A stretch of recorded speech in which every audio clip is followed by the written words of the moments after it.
بسم اللہ الرحمن الرحیم۔ السلام علیکم ناظرین، میں ہوں روہیل خان اور آپ دیکھ رہے ہیں روہیل وائس چینل۔ امیر المومنین حضرت عمر فاروق رضی اللہ تعالی عنہ کی شہادت کا واقعہ۔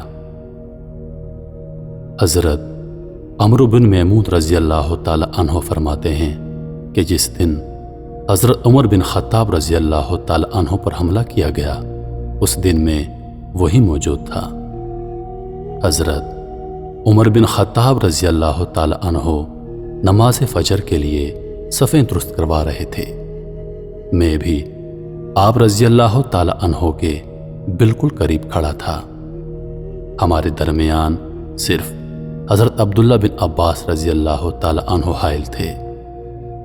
حضرت عمر بن خطاب رضی اللہ تعالی عنہ صفوں کے درمیان سے گزرتے اور فرماتے جا رہے تھے کہ اپنی صفیں درست کر لو۔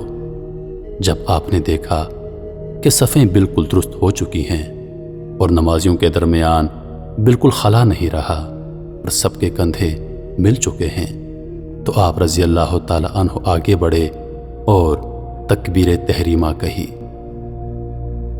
آپ کی عادت تھی کہ صبح نماز میں اکثر سورہ یوسف اور سورہ نحل میں سے قرات فرماتے۔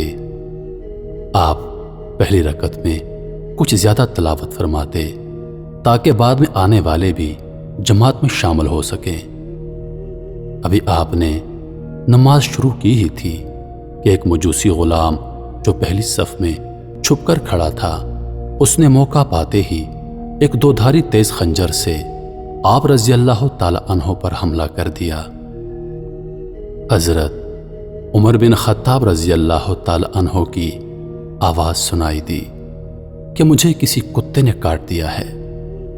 وہ مجوسی غلام حملہ کرنے کے بعد پیچھے پلٹا اور بھاگتے ہوئے 13 نمازیوں پر حملہ آور ہوا، جن میں سے 7 شہید ہو گئے۔ ایک نمازی نے آگے بڑھ کر اس پر کپڑا ڈالا اور اسے پکڑ لیا۔ جب اس بدبخت غلام نے دیکھا کہ اب میں پکڑا جا چکا ہوں تو اپنے ہی خنجر سے خودکشی کر لی۔ جب حضرت عمر فاروق رضی اللہ تعالی عنہ پر حملہ ہوا تو صفوں میں دور دور کھڑے اکثر نمازی اس حملے سے بے خبر تھے۔ جب انہوں نے آپ رضی اللہ تعالی عنہ کی قرات نہ سنی تو سبحان اللہ کہنا شروع کر دیا۔ جیسا کہ اکثر اگر امام صاحب سے کوئی بھول ہو جائے نماز کے دوران تو پیچھے کھڑے نمازی سبحان اللہ کہہ کر ان کا دھیان واپس لاتے ہیں۔ حضرت عبد الرحمن رضی اللہ تعالی عنہ نے آگے بڑھ کر نماز فجر پڑھائی۔ اکثر لوگوں کو نماز کے بعد واقعے کا علم ہوا۔ آپ شدید زخمی ہو چکے تھے۔ آپ نے حضرت عباس رضی اللہ تعالی عنہ سے فرمایا، اے عباس، معلوم کرو مجھے کس نے زخمی کر دیا ہے۔ آپ باہر گئے، کچھ دیر بعد واپس آ کر بتایا، مغیرہ رضی اللہ تعالی عنہ کے غلام ابو اولولو فیروز نے آپ پر حملہ کیا ہے۔ آپ رضی اللہ تعالی عنہ نے فرمایا، وہی غلام جو لوہار تھا؟ حضرت ابن عباس رضی اللہ تعالی عنہ نے جواب دیا، جی ہاں۔ آپ نے کہا، اللہ عز و جل اسے غارت کرے، میری اس سے کوئی دشمنی نہیں تھی، بلکہ میں نے اسے نیکی کی دعوت دی تھی۔ میں تو اس کے ساتھ بھلائی کا خواہاں تھا۔ اللہ عز و جل کا شکر ہے کہ میں کسی مسلمان کے ہاتھوں زخمی نہیں ہوا۔ پھر آپ رضی اللہ تعالی عنہ کو گھر لے جایا گیا۔ حضرت عمرو بن میمون رضی اللہ تعالی عنہ فرماتے ہیں کہ ہم لوگ بھی آپ رضی اللہ تعالی عنہ کے گھر کی طرف چل دیے۔ لوگوں پر مصیبتوں کا پہاڑ ٹوٹ پڑا تھا، گویا اس سے پہلے کبھی بھی ایسی پریشانی اور مصیبت سے دوچار نہ ہوئے تھے۔ لوگ آپ رضی اللہ تعالی عنہ کو تسلی دینے لگے کہ حضور، آپ رضی اللہ تعالی عنہ پریشان نہ ہوں، اللہ تعالی آپ کے زخم جلد ٹھیک فرما دیں گے۔ آپ رضی اللہ تعالی عنہ کو کھجور کی نبیذ پلائی گئی، لیکن وہ آپ کے پیٹ کے زخموں کے ذریعے باہر آ گئی۔ پھر آپ کو دودھ پلایا گیا تو وہ بھی زخموں کے راستے پیٹ سے باہر نکل آیا، کیونکہ آپ کا زخم بہت گہرا تھا۔ لوگ سمجھ گئے کہ اب ہم آپ رضی اللہ تعالی عنہ کی صحبت سے زیادہ دیر تک فیضیاب نہ ہو سکیں گے۔ پھر لوگوں نے آپ رضی اللہ تعالی عنہ کی تعریف کرنا شروع کر دی۔ ایک نوجوان آ کر کہنے لگا، اے امیر المومنین، آپ کو مبارک ہو کہ عنقریب اللہ عز و جل آپ رضی اللہ تعالی عنہ کو حضور نبی کریم صلی اللہ علیہ وآلہ وسلم اور آپ رضی اللہ تعالی عنہ سے پہلے رحلت فرمانے والے دیگر صحابہ کرام سے ملا دے گا۔ اے امیر المومنین، آپ کو خلافت کا منصب عطا کیا گیا تو آپ نے عدل اور انصاف سے کام لیا۔ آپ رضی اللہ تعالی عنہ ایک اچھے خلیفہ اور لوگوں کے خیرخواہ اور محسن ہیں۔ حضرت عمر رضی اللہ تعالی عنہ نے یہ سن کر ارشاد فرمایا، میں تو اس بات کو پسند کرتا تھا کہ مجھے بقدر کفایت رزق ملے، نہ کوئی میرا مقروض ہو اور نہ ہی میں کسی کا مقروض ہوں۔ پھر وہ نوجوان واپس جانے لگا تو اس کا لباس ٹخنوں سے ذرا نیچے تھا اور زمین پر لگ رہا تھا۔ آپ رضی اللہ تعالی عنہ نے لوگوں سے فرمایا، اس نوجوان کو میرے پاس بلا لو۔ جب وہ نوجوان آپ رضی اللہ تعالی عنہ کی بارگاہ میں حاضر ہوا تو آپ نے بڑی شفقت سے فرمایا، اے بھتیجے، اپنا کپڑا ٹخنوں سے ذرا اونچا کر لے، بے شک اس میں تیرے کپڑوں کی پاکیزگی اور تیرے رب کی بارگاہ میں تیرا یہ عمل تقویٰ اور پرہیزگاری کے زیادہ قریب ہے۔